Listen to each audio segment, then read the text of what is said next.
नमस्कार दोस्तों। महाभारत की कथा में अभी तक सत्यवती से शांतनु का विवाह और भीष्म की प्रतिज्ञा के बारे में थी। आज की कथा में हम शांतनु और सत्यवती के पुत्रों के साथ ही भीष्म को मिले श्राप के बारे में जानेंगे। तो चलिए कथा शुरू करते हैं। सत्यवती और शांतनु के विवाह के पश्चात राजा शांतनु को सत्यवती से 2 पुत्रों चित्रांगद और विचित्रवीर्य की प्राप्ति हुई। शांतनु की मृत्यु के बाद चित्रांगद को हस्तिनापुर का राजा घोषित किया गया, लेकिन राजा बनने के कुछ ही महीनों बाद चित्रांगद को युद्ध में वीरगति प्राप्त हुई। उसके बाद सत्यवती का दूसरा पुत्र विचित्रवीर्य हस्तिनापुर के सिंहासन पर बैठा। विचित्रवीर्य की आयु उस समय काफ़ी छोटी थी। उसके बालिक होने तक सारा राजकाज भीष्म को ही चलाना पड़ा था। जब विचित्रवीर्य बालिक हो गया तब सत्यवती को उसके विवाह की चिंता हुई। भीष्म को पता चला कि काशीराज अपनी कन्याओं का स्वयंवर कर रहे हैं, तो भीष्म ने सोचा कि चित्रांगद को लेकर वह भी स्वयंवर में जाएंगे और चित्रांगद का विवाह उन राजकुमारियों से करा दिया जाएगा। लेकिन काशीराज के राजा ने हस्तिनापुर में निमंत्रण भेजा ही नहीं। इस बात से क्रोधित होकर भीष्म बिना निमंत्रण के स्वयंवर में कन्याओं का हरण करने चले गए। काशीराज की कन्याएं अम्बा, अंबिका और अम्बालिका अपूर्व सुंदरियां थीं। उनके रूप और गुणों का यश दूर दूर तक फैला हुआ था। स्वयंवर में भाग लेने के लिए दूर दूर से राजा और राजकुमार आए हुए थे। उस स्वयंवर में भीष्म को आया हुआ देख स्वयंवर में आए सभी राजा खुसुर खुसुर करने लगे। वह सोच रहे थे कि भीष्म तो अपनी प्रतिज्ञा से बंधे हुए हैं, फिर वह स्वयंवर में क्यों आए हैं।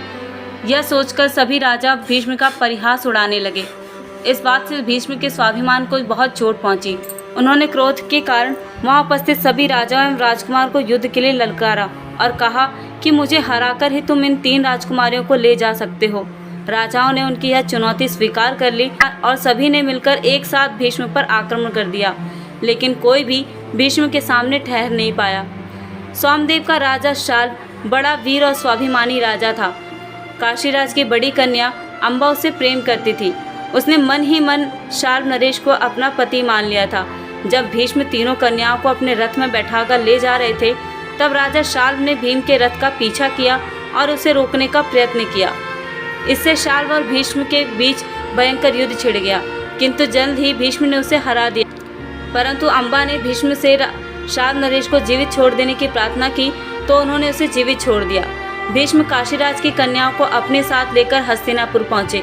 शीघ्र ही भीष्म ने काशीराज की 2 कन्याओं अंबिका और अम्बालिका का विवाह विचित्रवीर्य से करा दिया। काशीराज की बड़ी कन्या अम्बा ने भीष्म से पहले ही बता दिया था कि वह शाल्व नरेश से प्यार करती है और उसे अपना पति मान चुकी है।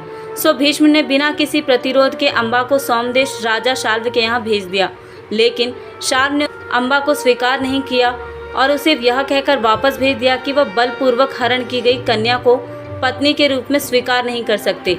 भीष्म ने उसका सभी के सामने अपमान किया। बेचारी अम्बा अत्यधिक दुखी होकर हस्तिनापुर लौट आई। उसने भीष्म को सारा हाल कह सुनाया। तब भीष्म ने विचित्रवीर्य से कहा कि वह अम्बा से विवाह कर ले, लेकिन विचित्रवीर्य भी अम्बा से विवाह करने के लिए तैयार नहीं हुए। तब अम्बा ने भीष्म से विवाह के लिए कहा, तो भीष्म ने उन्हें बताया कि मैं प्रतिज्ञाबद्ध हूँ, विवाह नहीं कर सकता।